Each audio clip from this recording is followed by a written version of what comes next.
ತಿಂಗಳ ಹಿಂದೆ ಮೊನ್ನೆ ಭೇಟಿ ಮಾಡಿದಾಗ ಉಜ್ವಲ ಬಂದಿದ್ದು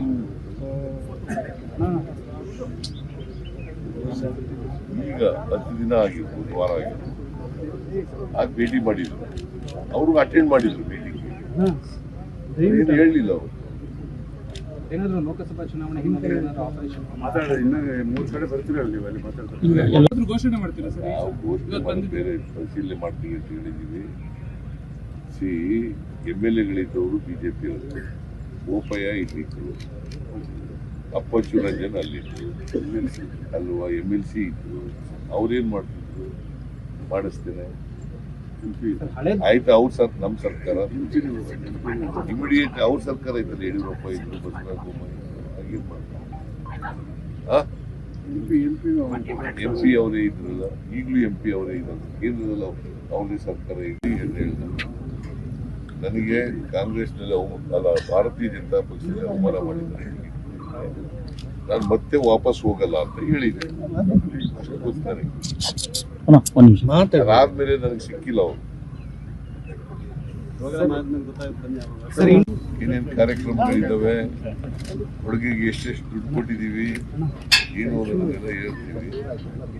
ಸೊ ನಾನು ಮೊದಲಿಗೆ ಕೊಡಗಿನ ಜನರಿಗೆ, ಕಿರಿ ಜನರಿಗೆ ಅಸೆಂಬ್ಲಿ ಚುನಾವಣೆಯಲ್ಲಿ 2 ಅಭ್ಯರ್ಥಿಗಳನ್ನ ಗೆಲ್ಲಿಸ್ಕೊಂಡಿದ್ದೀವಿ.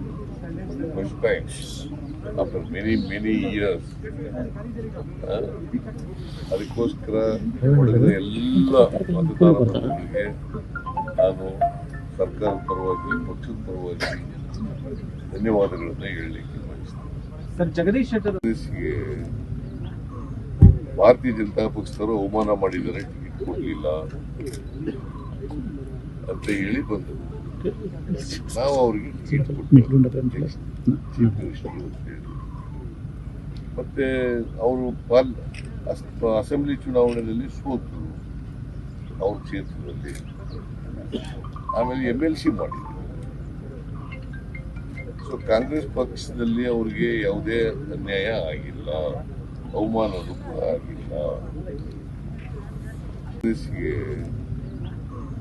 ಭಾರತೀಯ ಜನತಾ ಪಕ್ಷದವರು ಅವಮಾನ ಮಾಡಿದ್ದಾರೆ, ಟಿಕೆಟ್ ಕೊಡಲಿಲ್ಲ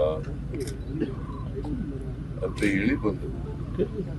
ನಾವು ಅವ್ರಿಗೆ ಟಿಕೆಟ್ ಕೊಟ್ಟು ಚೀಫ್ ಮಿನಿಸ್ಟರ್ ಅಂತ ಹೇಳಿ, ಮತ್ತೆ ಅವರು ಅಸೆಂಬ್ಲಿ ಚುನಾವಣೆಯಲ್ಲಿ ಸೋತರು ಅವ್ರ ಕ್ಷೇತ್ರದಲ್ಲಿ. ಆಮೇಲೆ MLC ಮಾಡಿದ್ರು. ಸೊ ಕಾಂಗ್ರೆಸ್ ಪಕ್ಷದಲ್ಲಿ ಅವ್ರಿಗೆ ಯಾವುದೇ ಅನ್ಯಾಯ ಆಗಿಲ್ಲ, ಅವಮಾನನೂ ಕೂಡ ಆಗಿಲ್ಲ. ಕನ್ನಡಿಗರ ಮೆಚ್ಚಿನ ನಿಮ್ಮ ನ್ಯೂಸ್ 18 ಕನ್ನಡ ಈಗ ವಾಟ್ಸ್ಆಪ್ನಲ್ಲಿಯೂ ಲಭ್ಯ. ಕರ್ನಾಟಕ ಮತ್ತು ದೇಶ ವಿದೇಶದ 360 ಡಿಗ್ರಿ ಸುದ್ದಿ ವಿವರವನ್ನ ನೀವು ನಿಮ್ಮ ಕೈ ಬೆರಳುಗಳಲ್ಲಿಯೇ ಪಡೆಯೋದಿಕ್ಕೆ ಈ QR ಕೋಡ್ ಅನ್ನು ಸ್ಕ್ಯಾನ್ ಮಾಡಿ. ನಮ್ಮ ಚಾನೆಲ್ ಅನ್ನು ಫಾಲೋ ಮಾಡಿ, ನೋಟಿಫಿಕೇಶನ್ ಆನ್ ಮಾಡಿ.